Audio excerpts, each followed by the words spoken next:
एक तरफ योगी जी गर्मी निकालने की बात करते हैं, दूसरे तरफ अखिलेश जी चर्बी उतारने की बात करते हैं। यही हो रहा है उत्तर प्रदेश में। लेकिन गर्मी उतारने से, चर्बी निकालने से क्या हमारा घर चल पाएगा? हमारी गृहस्थी चल पाएगी? हमारे किसानों को दाम मिल पाएगा? हमारे बच्चों को रोजगार मिल पाएगा? हमारी महिलाएं स्वावलंबी हो सकती हैं? नहीं हो सकती।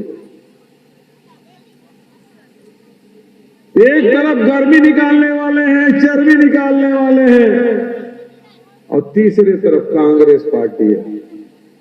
कांग्रेस पार्टी जाति धर्म की बात नहीं,